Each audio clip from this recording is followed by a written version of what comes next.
उत्तर प्रदेश की 9 विधानसभा समेत 2 राज्यों में रिजल्ट आ चुके हैं। बात करने के लिए हमारे साथ समाजवादी पार्टी के सीनियर लीडर उदयवीर सिंह जी हैं। सर, सबसे पहले तो यूपी की बात करें, 9 सीटों पे चुनाव हुए हैं।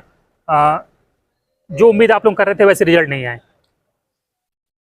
कोई भी लोकतंत्र में विश्वास रखने वाला व्यक्ति ये नहीं कह सकता कि उत्तर प्रदेश में चुनाव हुए।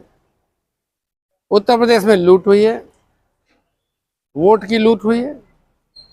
पुलिस प्रशासन के लोगों ने तमाम जगह लोगों को वोट नहीं डालने दिया और तमाम जगह सादा वर्दी में पुलिस के लोगों ने वोट डाला है। चुनाव आयोग के सारे नियम कानून जो भी बताए गए थे उनको धत्ता बताते हुए मनमर्जी हुई।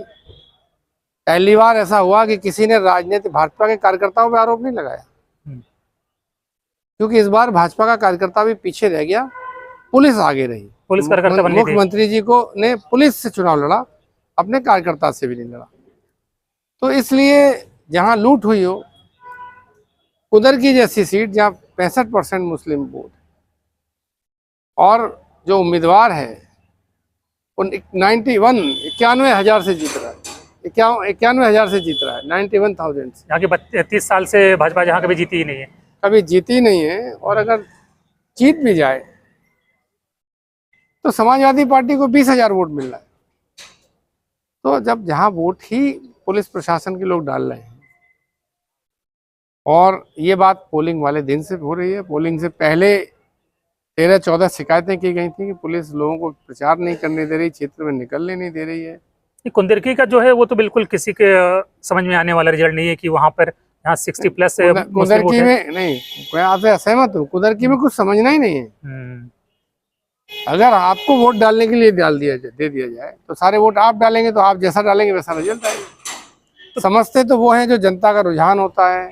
तो ये जिस तरह के रिजल्ट आए, कोई खासकर कुंदरकी का या जिस तरह के रिजल्ट आए, तो इनको लेकर कोई आप लोग कहीं कोर्ट में या चुनाव आयोग कहीं शिकायत करने को कुछ प्लान कर रहे हैं? देखिए, पहले राष्ट्रीय अध्यक्ष जी ने भी कहा था और हम लोगों का भी मानना है कि जो लोकतांत्रिक संस्थाएं हैं, जहां जहां हम लोगों को अपनी बात कहनी चाहिए वहां वहां हम लोग कह रहे हैं और आगे भी कहेंगे।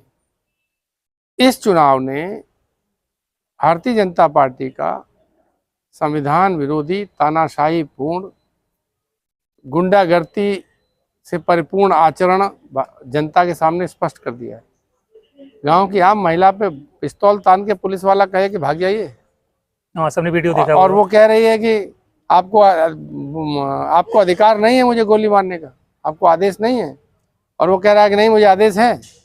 ये मुख्यमंत्री जी की कुर्सी उपचुनाव में दांव पे लगी थी, उस पर खतरा था क्या? इस वजह से उन्होंने इस तरह की पूरी पराकाष्ठा कर दी प्रशासन ने? मुझे लगता है मुख्यमंत्री की कुर्सी तो दांव पे लगी ही थी। अब उस कुर्सी को बचाने के चक्कर में मुख्यमंत्री ने पूरी साखी खो दी, सरकार की और प्रशासन की और पुलिस की और अपनी। कौन भरोसा करेगा ऐसी पुलिस पे जो जनता पे बंदूक ताने और बूथ लूटने वालों की चापलूसी करे? नहीं, उधर से बयान आने शुरू हो गए कि हमारी लोकप्रियता है कि हमको वोट मिल गया, हम जीत गए। क्या बयान क्या कहेंगे उनसे? आप ये आशा करते हैं कहेंगे हम बेईमान हैं? कह देंगे ऐसा? क्या वो ये कह देंगे हम बेईमान हैं और हमने लूट लिया, देखो हम लूटने में कितने एक्सपर्ट हैं, हमको अंतर्राष्ट्रीय डकैती डालने का मौका मिलना चाहिए? क्या ऐसा बोलेंगे वो? तो फिर इसी फार्मूले फिर 27 में भी लड़ेंगे फिर वो? देखिए, ये चुनाव इस धमकी के आधार पे हुआ है कि इस चुनाव में हारे या जीते सरकार हमारी रहेगी, और हमारी सरकार रहेगी तो हम आपका जीना हराम कर देंगे। ये धमकी पुलिस के लिए भी थी, प्रशासनिक अधिकारियों के लिए भी थी, कोटेदारों के लिए भी, जनता के लिए भी थी। जनता कौन है? यही सब जनता है। कोटेदार हैं, सरकारी कर्मचारी हैं, जो पीठासीन अधिकारी हैं वो हैं, आंगनवाड़ी कार्यकर्ती से लेके और स्वास्थ्य सेवा में जो वर्कर्स काम करते हैं सब हैं। उन सबको ये धमकी थी कि कल के बाद 2 साल तक सरकार को कौन झेलेगा, आप सरकार तो हमारी रहनी है। 27 में ये नहीं चलेगा। जो अभी मन महसूस के दबाव में बेमन से जो सरकार के लिए काम कर दिया, हाँ, वो जानते थे कि इससे कोई रिजल्ट सरकार तो वो भी 27 में हिसाब करेगा। अच्छा सर, महाराष्ट्र में जो लैंडस्लाइड विक्ट्री हुई है, 220+ चले गए हैं, ये क्या लग रहा है कि ये, हालांकि संजय राउत ने तो कह दिया है कि ये बेईमानी है। जिस तरह के चुनाव के परिणाम और जिस तरह की रुझान और बातचीत थी, सब मीडिया, सोशल मीडिया, सब चारों तरफ, उसमें ऐसा कुछ दिख नहीं रहा था, भाजपा के लोगों को भी नहीं दिख रहा था। अब बेईमानी हुई है, क्या हुआ है, कुछ न कुछ अननेचुरल तो हुआ है। महाराष्ट्र में अननेचुरल हुआ है। नहीं, कुछ न कुछ अननेचुरल है। जब बड़ी इतना बात कह रहे हैं आप ये। इतना एक तरफा चीज आ रही है, जो आप हमारे सबके सोच और विचार और बातचीत के विपरीत है, भाजपा के नेताओं के भी विचार के विपरीत है, तो मुझे लगता है कि कांग्रेस पार्टी को, इंडिया गठबंधन के अलायंस को गंभीरता से सोचना समझना चाहिए कि क्या ऐसा हुआ, बेईमानी हुई, गलती हुई, लापरवाही हुई, कोई भाजपा की नीति बहुत ज्यादा आगे काम कर गई। आप कह रहे हैं क्योंकि मैंने महाराष्ट्र की पॉलिटिक्स फॉलो नहीं की है, इसलिए मैं कोई एक निश्चित मत पे नहीं जा सकता। लेकिन मैंने उत्तर प्रदेश की राजनीति में जीत आपको लगता है? जिस तरह के रुझान थे, बातचीत थी, जिस तरह का सपा से लेके भाजपा तक और भाजपा से लेके कांग्रेस तक, एनसीपी तक, जिस तरह सबका प्रचार प्रसार था, एक्सपेक्टेशन थी, वो कहीं यहाँ मैच नहीं कर रही है। झारखंड में क्या कहेंगे? वहाँ तो इंडिया की सरकार वापस आ गई, इंडिया गठबंधन की। नहीं, मैं तो कुछ नहीं कह। झारखंड में देखिए, हम लोग को ये आशा थी कि हेमंत सोरेन के साथ बहुत अन्याय हुआ, मुख्यमंत्री को किस तरह उठा के ले गए, और मुख्यमंत्री ने कैसे सदन के अंदर लड़ाई लड़ी, अपनी पार्टी तोड़ने की लड़ाई लड़ी। तो महाराष्ट्र को कोई आदमी, झारखंड को एक्सप्लेन किया जा सकता है कि जनता की सिंपैथी हो गई। हेमंत सोरेन चुनाव में कभी आउट नहीं थे।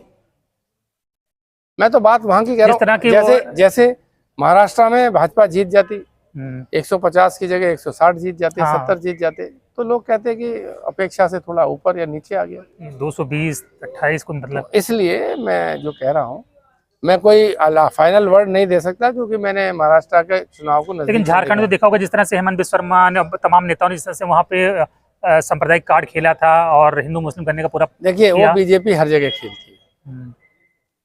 अगर योगी जी को कुदरती में मुस्लिम लोगों ने नेता स्वीकार कर लिया, तो बाकी जगह थोड़ा भी क्यों नहीं किया? क्या विधानसभा वार नेता स्वीकार किया जाता है, प्रदेश का नेता? नहीं, उधर से बयान आ गए कि अब कुंदरकी में सीएम जीत बता रही कि योगी जी मुस्लिमों के नए नेता हैं।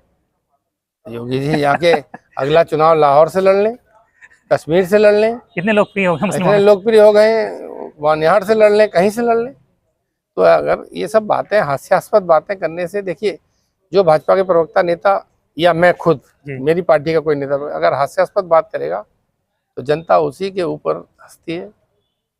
हम अगर बिना तथ्यों के आरोप लगाएंगे, पब्लिक परसेप्शन के विपरीत आरोप लगाएंगे, तो जनता हमारा मजाक उड़ाएगी, हमको सीरियसली नहीं लेगी। और भाजपा के लोग जो कर रहे हैं, आप सार्वजनिक जगह जाके देखिए जनता इस जीत को कैसे लेती है।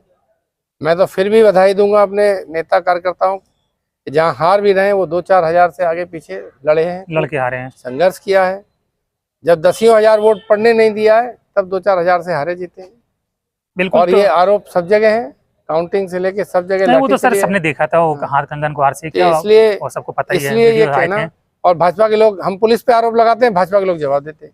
हाँ, अरे हम भाजपा पे तो आरोप ही नहीं लगा रहे। मैं तो भाजपा कार्यकर्ताओं को, बेचारों को बिल्कुल निर्दोष मानता हूँ, क्योंकि उनको मौका ही नहीं मिला। योगी जी ने कहा तुम्हारे बस का नहीं, हटो, पुलिस देखेगी। मेरा डीआईजी, मेरा आईजी, मेरा एडीजी, मेरा डीजी, मेरा दरोगा, वो सब देखेंगे।